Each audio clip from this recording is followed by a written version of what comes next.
दोस्तों, स्वागत है हमारे चैनल जिंदगी एक जादू में। अगर वीडियो अच्छी लगे तो हमारे चैनल को सब्सक्राइब जरूर करें और कमेंट में जय श्री राधे कृष्णा जरूर लिखें। श्री कृष्ण कहते हैं, ये कहावत केवल कहने भर की नहीं बल्कि सृष्टि के संचालन का सबसे बड़ा और स्पष्ट नियम है। कर्म का अर्थ केवल शरीर द्वारा किए गए कार्यों से नहीं होता, अपितु मन, वाणी और शरीर, इन तीनों के द्वारा जो भी कुछ किया जाता है वो सब कर्म कहलाता है। गीता के अनुसार मनुष्य एक क्षण भी बिना कर्म के नहीं रह सकता। इसका अर्थ है कि कर्म का होना अनिवार्य है। कोई भी जीव जीवित रहते हुए कर्म किए बिना नहीं रह सकता। प्राचीन भारतीय शास्त्रों और भगवत गीता के अनुसार कर्म के 3 प्रमुख प्रकार होते हैं। यह वह कर्म होता है जो हमने अनेक जन्मों में किया है और उसका फल अभी प्राप्त नहीं हुआ है। यह एक संग्रहित खाता है जो भविष्य में फलीभूत होगा। वह संचित कर्म जिसका फल वर्तमान जीवन में हम भोग रहे हैं, इसका हिसाब चुकाना ही इस जन्म का उद्देश्य होता है। जो हम वर्तमान में कर रहे हैं वो क्रियमान कर्म कहलाता है। यही सबसे महत्वपूर्ण होता है क्योंकि इसी से भविष्य बदलता है। जब कोई व्यक्ति जीवन में कोई सुख या दुख पाता है तो वो सोचता है, मेरे साथ ऐसा क्यों हुआ? लेकिन सच्चाई यह है कि हमारे साथ जो भी होता है वो हमारी ही पूर्वकृत क्रियाओं का फल होता है। तेरा अधिकार केवल कर्म कर नने में है, फल की चिंता मत कर। इसका स्पष्ट अर्थ है। इसलिए कहा गया है कि यहां हम जो भी करते हैं उसका लेखा जोखा सृष्टि अपने नियमों के अनुसार सहेजती जाती है और फिर जब समय आता है वह हिसाब मांगती है। यह एक अदृश्य बीज की तरह है जो जब अंकुरित होता है तब व्यक्ति को उसका परिणाम अनुभव होता है। कई बार हम सोचते हैं, मैंने तो किसी का बुरा नहीं किया, फिर मेरे साथ ऐसा क्यों हो रहा है? परंतु याद रखना चाहिए, आज जो हो रहा है उसका कारण हो सकता है पिछले जन्म में किसी को दुख दिया हो, किसी का धन हड़पा हो, किसी को धोखा दिया हो या किसी सच्चे प्रेम को तोड़ा हो। कर्म का यह चक्र बहुत ही न्यायपूर्ण और निष्पक्ष है। यह कभी गलत नहीं होता क्योंकि सृष्टि का नियम है। जैसे किसी बैंक में ऋण लेने पर ब्याज सहित लौटाना होता है, वैसे ही या तो जैसा करता है वैसा ही भरता है। लेकिन यह नियम केवल कहावत नहीं है बल्कि शाश्वत सत्य है जिसे स्वयं भगवान श्री कृष्ण ने गीता में स्पष्ट किया है। गीता का मूल विषय ही कर्म है। महाभारत के रणभूमि में जब अर्जुन मोह में पड़कर अपना कर्तव्य छोड़ना चाहता है तब भगवान श्री कृष्ण उसे कर्म का रहस्य समझाते हैं। श्री कृष्ण कहते हैं, इसका अर्थ यह है कि गीता केवल एक धार्मिक ग्रंथ नहीं बल्कि कर्म विज्ञान का महामंत्र है। इसमें श्री कृष्ण कर्म को 3 भागों में विभाजित करते हैं। ऐसा कर्म जिसमें कोई स्वार्थ नहीं हो, केवल कर्तव्य हो, यह कर्म मोक्ष की ओर ले जाता है। ऐसा कर्म जो फल की इच्छा से किया जाए, यह बंधन का कारण बनता है। शरीर से कर्म ना करना या केवल दिखावे के लिए त्याग करना, यह भी मोह और भ्रम का रूप है। श्री कृष्ण अर्जुन से कहते हैं, जो मन से कर्मों का संन्यास करता है वह वास्तव में सुखी होता है। गीता के अनुसार सृष्टि में एक अचूक न्याय प्रणाली है। इसका अर्थ है कि श्रेष्ठ लोग जैसा कर्म करते हैं समाज उन्हें अनुसरण करता है। इसलिए हर कर्म का एक सामूहिक प्रभाव भी होता है। एक व्यक्ति के कर्म से पूरा परिवार, समाज या युग प्रभावित हो सकता है। इसीलिए कर्म का हिसाब केवल व्यक्तिगत नहीं बल्कि सामूहिक स्तर पर भी होता है। गीता कहती है कि मेरा ईश्वर का जन्म और कर्म दिव्य है, लेकिन मनुष्य का जन्म और कर्म यदि मोह और माया में डूबा है तो वह बंधनों की श्रृंखला बन जाता है। यह बंधन ही पुनर्जन्म को जन्म देता है। एक जन्म में किया गया अन्याय, किसी का हक छीनना, किसी के साथ विश्वासघात करना, ये सब अगले जन्म में ऋण बनकर पीछा करते हैं। फिर चाहे वह रूप बदल जाए, परिस्थिति बदल जाए, व्यक्ति बदल जाए, भगवान कहते हैं, कर्म का त्याग करने मात्र से व्यक्ति निष्कर्म नहीं होता। श्री कृष्ण यह स्पष्ट करते हैं कि इसलिए उन्होंने अर्जुन को युद्ध से पीछे हटने के लिए नहीं बल्कि गीता बार बार यह कहती है कि कर्म शरीर से होता है, लेकिन उसका प्रभाव आत्मा पर पड़ता है। जैसे कांच पर धूल जमती है, वैसे ही कर्मों का असर आत्मा की शुद्धता पर होता है। इसलिए आत्मा को शुद्ध रखने के लिए गीता में कहा गया है, कोई भी व्यक्ति कर्म किए बिना नहीं रह सकता। लेकिन कौन सा कर्म किस दिशा में ले जाता है, ये जानना आवश्यक है। श्रीमद् भगवत गीता में भगवान श्री कृष्ण ने 3 गुणों का वर्णन किया है जो हमारे संपूर्ण जीवन को प्रभावित करते हैं। इन तीनों गुणों के अनुसार कर्म भी 3 प्रकार का होता है।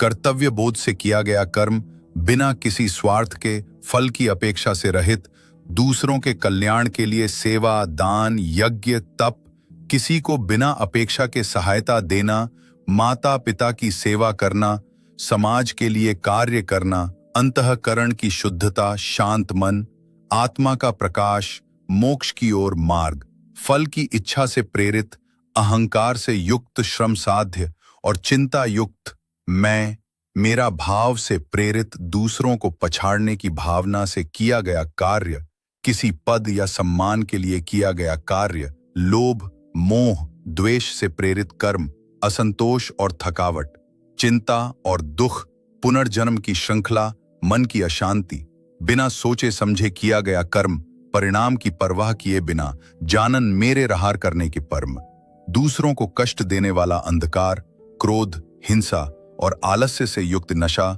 चोरी, हत्या, आलस्य में पड़ा रहना, काम क्रोध में बहकर किया गया कार्य, अंधविश्वास या अज्ञान से प्रेरित क्रियाएं, किया गया कार्य, आत्मा का अंधकार, भ्रम और भय, दुखद जीवन, नरक तुल्य स्थितियां। क्योंकि जीवन में हम सभी कर्म करते हैं, लेकिन वही कर्म यदि सात्विक हो जाए तो वो मोक्ष का साधन बनता है। इसीलिए जरूरी है कि हम अपने कर्मों की प्रकृति को पहचानें, उन्हें सात्विक बनाएं, उसकी और स्वयं को आत्मिक रूप से शुद्ध करें। सात्विक कर्म आत्मा को शुद्ध करता है, राजसिक कर्म आत्मा को भटकाता है, तामसिक कर्म आत्मा को बांधता है। इसलिए प्रत्येक मनुष्य को चाहिए कि उसका कारण है कि आत्मा बार बार जन्म लेती है जब तक उसके कर्मों का पूरा लेखा जोखा पूरा न हो जाए। श्रीमद् भगवत गीता में भगवान श्री कृष्ण कहते हैं, आत्मा न जन्म लेती है न मरती है, वो सदा रहती है। इसका अर्थ यह हुआ कि शरीर नश्वर है, आत्मा अमर है और आत्मा का ये संसार में आना जाना कर्मों के कारण होता है। प्रत्येक जन्म में आत्मा कुछ कर्म करती है, लेकिन जब शरीर का अंत होता है तो ये शेष कर्म आत्मा के साथ आगे चलते हैं और जब नए शरीर की आवश्यकता होती है तो पुनर्जन्म होता है, उस अधूरे हिसाब किताब को चुकाने के लिए। कई जन्मों से संचित हुए कर्मों का भंडार, उसी भंडार से जो इस जन्म में फल देने के लिए चुने जाते हैं, जो हम वर्तमान में कर रहे हैं और भविष्य को गढ़ते हैं। प्रारब्ध कर्म का फल टालना कठिन होता है, लेकिन क्रियमाण कर्म से हम, यदि किसी ने पिछले जन्म में किसी को धोखा दिया था तो इस जन्म में उसे किसी अपने से विश्वासघात सहना पड़ सकता है। यदि किसी ने निर्दोष पर अत्याचार किया तो अगले जन्म में उसे अपमान, दारिद्र्य या पीड़ा सहनी पड़ सकती है। यदि किसी ने सेवा, दया या परोपकार किया तो अगले जन्म में उसे सम्मान, संपत्ति और संतोष सहज रूप से मिलता है। कर्म की यह गूढ़ गणना दैवी न्याय प्रणाली से चलती है, जो अदृश्य होते हुए भी सटीक है। यह प्रश्न अक्सर आता है, बहुत बार ऐसा होता है, लेकिन हमेशा नहीं। कभी कभी उसे हमारे वर्तमान के गलत कर्म भी तुरंत फल दे सकते हैं और कभी कभी किसी और के कर्मों से भी सामूहिक रूप से हम प्रभावित हो जाते हैं, जैसे प्राकृतिक आपदाएं, यादि युद्ध आदि दोनों। लेकिन अंततः पुनर्जन्म केवल सजा का साधन नहीं है। हर जन्म एक नई भूमिका है, एक नया मंच जहां हम पुराने कर्मों का हिसाब चुकाते हैं। और गीता कहती है, जो जन्मा है उसकी मृत्यु निश्चित है और जो मरा है उसका पुनर्जन्म भी निश्चित है। लेकिन क्या यह चक्र कभी रुकता है? हाँ, जब आत्मा सारे ऋण चुका देती है, मोह माया और कर्मफल की इच्छा से मुक्त हो जाती है और ईश्वर में लीन हो जाती है, उसे कहते हैं मोक्ष। पहलू विवरण: आत्मा अमर है, बार बार जन्म लेती है, कर्म जन्मों का कारण बनता है, प्रारब्ध वर्तमान जीवन की दशा निर्धारित करता है, पुनर्जन्म अधूरे कर्मों को पूर्ण करने का अवसर, मोक्ष जब सभी कर्म ये वाक्य सबने सुना है, लेकिन क्या यह पूर्ण सत्य है? बल्कि ये कर्मों का ही परिणाम होता है, और जैसा कर्म बदलता है वैसा ही भाग्य भी बदलता है, जो वर्तमान में जीवन की परिस्थिति के रूप में प्रकट होता है। उदाहरण, यदि किसी व्यक्ति का जन्म निर्धन परिवार में होता है, उसे कम उम्र में संघर्ष करना पड़ता है और फिर धीरे धीरे वह समृद्धि प्राप्त करता है, तो यह सब केवल भाग्य नहीं का योग है। कर्म का प्रकार, प्रभाव भाग्य पर असर संचित, कर्म पूर्व जन्मों का भंडार, भाग्य की नींव, प्रारब्ध कर्म, इस जन्म में भुगतने योग्य कर्म, वर्तमान भाग्य क्रियमाण कर्म, अभी किए जा रहे कर्म, भविष्य का भाग्य। श्रीमद् भगवद गीता में स्पष्ट कहा गया है, मनुष्य स्वयं अपना उद्धार कर सकता है, स्वयं को गिरा भी सकता है। इसका अर्थ है मनुष्य विषय भाग्य कर्म, उत्पत्ति पूर्व जन्म के कर्म, वर्तमान विचार और क्रिया स्वरूप परिस्थिति, प्रयास नियंत्रण, सीमित पूर्ण नियंत्रण, परिवर्तन, धीरे धीरे संभव, तुरंत संभव। यदि कोई व्यक्ति निर्धन परिवार में जन्म लेता है, भाग्य, लेकिन वह परिश्रम करके शिक्षा प्राप्त करता है, कर्म, और महान सफलता प्राप्त करता है, तो उसने कर्म द्वारा अपने भाग्य को बदला नहीं। यदि ऐसा होता तो प्रयास, शिक्षा, साधना और तपस्या सब व्यर्थ होते। किसी ने गरीब होकर जन्म लिया, यह भाग्य हो सकता है, लेकिन गरीबी में हार मानकर बैठ जाना, यह उसका कर्म है। और गरीबी से लड़कर ऊंचाई तक पहुंचना, यह भी कर्म है। सत्कर्म करें, हर परिस्थिति में धर्म, दया और प्रेम से कर्म करें। संकल्प लें, आत्मा में नकारात्मकता को स्थान न दें। संकंगत बदलें, सकारात्मक विचारों और लोगों के संपर्क में रहें। ईश्वर का साथ भाग्य से बड़ा होता है। मेहनत कभी व्यर्थ नहीं जाती। डाकू थे लेकिन कर्म बदला तो महान ऋषि बन गए। निर्धन थे लेकिन श्री कृष्ण से मिलने और अपनी भक्ति के कारण भाग्य बदल गया। सौतेला जीवन, समाज का अपमान, फिर भी पराक्रमी बना कर्म से। बिना गुरु के महान धनुर्धर बना अपने कर्म से।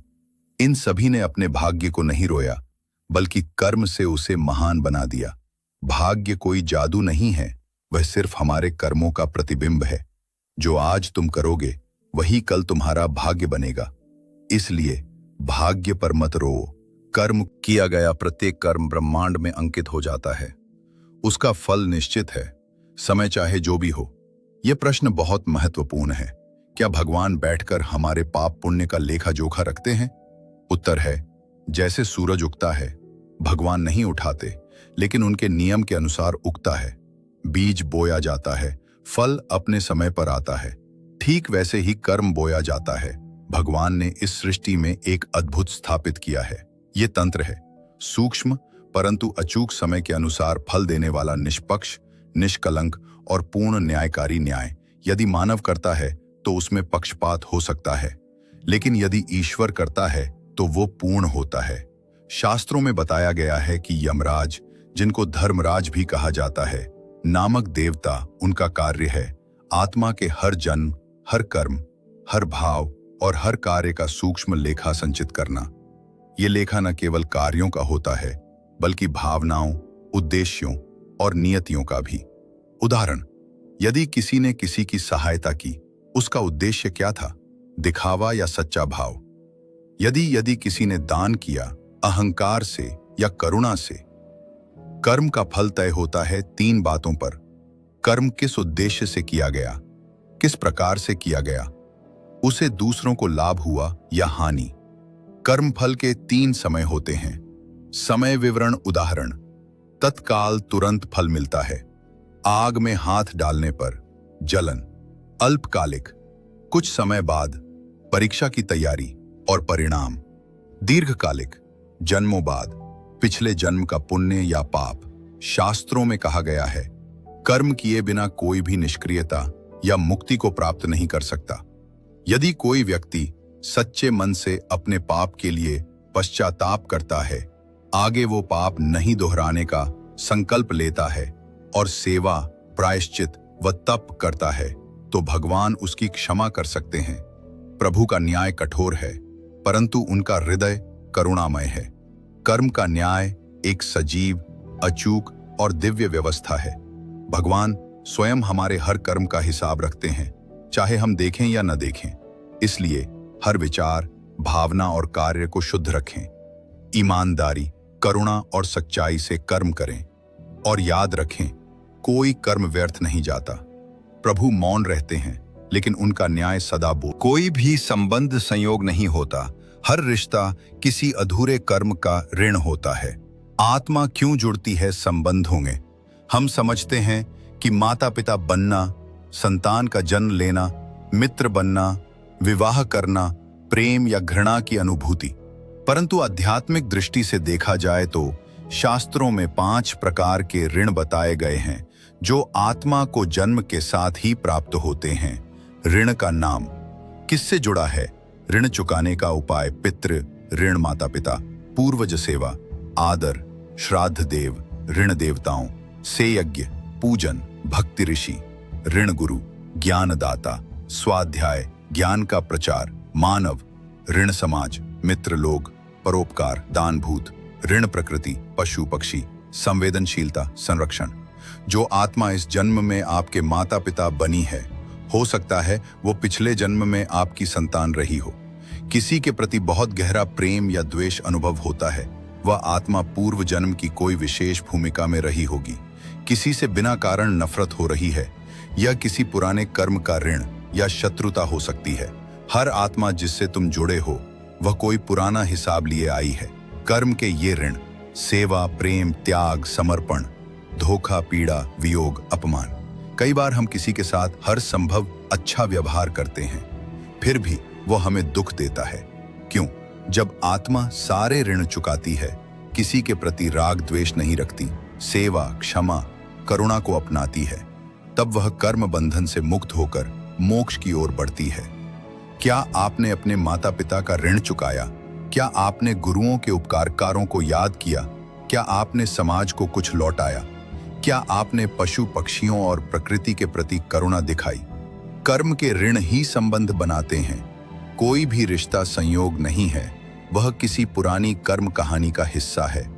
इसलिए हर रिश्ते को पवित्र मानिए। सेवा, प्रेम और समर्पण से कर्म की गांठ खोलिए और आत्मा को बंधनों से मुक्त कीजिए। आधुनिक चिकित्सा रोग को केवल शारीरिक या मानसिक विकृति मानती है, परंतु आध्यात्मिक विज्ञान कहता है रोग शरीर में प्रकट होता है, लेकिन उसकी जड़ आत्मा में छिपी होती है। जिस प्रकार किसी वृक्ष के पत्ते पीले होने का कारण जड़ में होता है, उसी प्रकार रोग का कारण भी कर्म रूपी जड़ में छिपा हो सकता है। योग वशिष्ठ, गरुड़ पुराण, पद्म पुराण आदि ग्रंथों में वर्णन मिलता है कि हर गंभीर रोग का मूल कारण या तो किसी जन्म का पाप है या इस जन्म की मानसिक विकृति। लीवर या हृदय की बीमारी बन सकता है, सिर दर्द, उच्च रक्तचाप, मधुमेह या मोटापा, त्वचा विकार। कर्म का स्वरूप संभावित रोग: दूसरों को दुख देना, असमय दर्द, पीड़ा, अपमान करना, मानसिक रोग, पशु पक्षियों को मारना, संतानहीनता, व्याधि, भोजन का अपमान, पाचन तंत्र की गड़बड़ी, माता पिता को दुख देना, जीवन में स्थायित्व की कमी। जिसे तूने किसी और को दिया, वही लौटकर तेरे शरीर में आता है। जिसे चिकित्सक पकड़ सकते हैं, जो पुराने कर्मों का फल होता है, दिखाई नहीं देता परंतु अनुभव होता है। दृष्ट रोग का उपचार औषधि से होता है। अदृष्ट रोग का उपचार पश्चाताप, सेवा, प्रायश्चित और ध्यान से होता है। यदि किसी बीमारी का बार बार इलाज करके भी आराम नहीं हो रहा, तो आत्मा से पूछिए, क्या मैंने किसी को शारीरिक या मानसिक कष्ट दिया? क्या मेरे जीवन में कोई पश्चाताप है जो मैंने दबा रखा है? क्या मैं प्रकृति, माता पिता या ईश्वर से विमुख हुआ हूं? हृदय से क्षमा मांगे उस व्यक्ति या आत्मा से जिससे भूल हुई। रोग के प्रकार के अनुसार: दान, आंखों का रोग, नेत्रदान, अंधे, स्कूल में सेवा, त्वचा रोग, वस्त्रदान, पाचन विकार, अन्नदान। ओम नमः शिवाय, राम राम, ओम नमो भगवते वासुदेवाय जैसे मंत्र प्रकृति से कर्म संतुलन।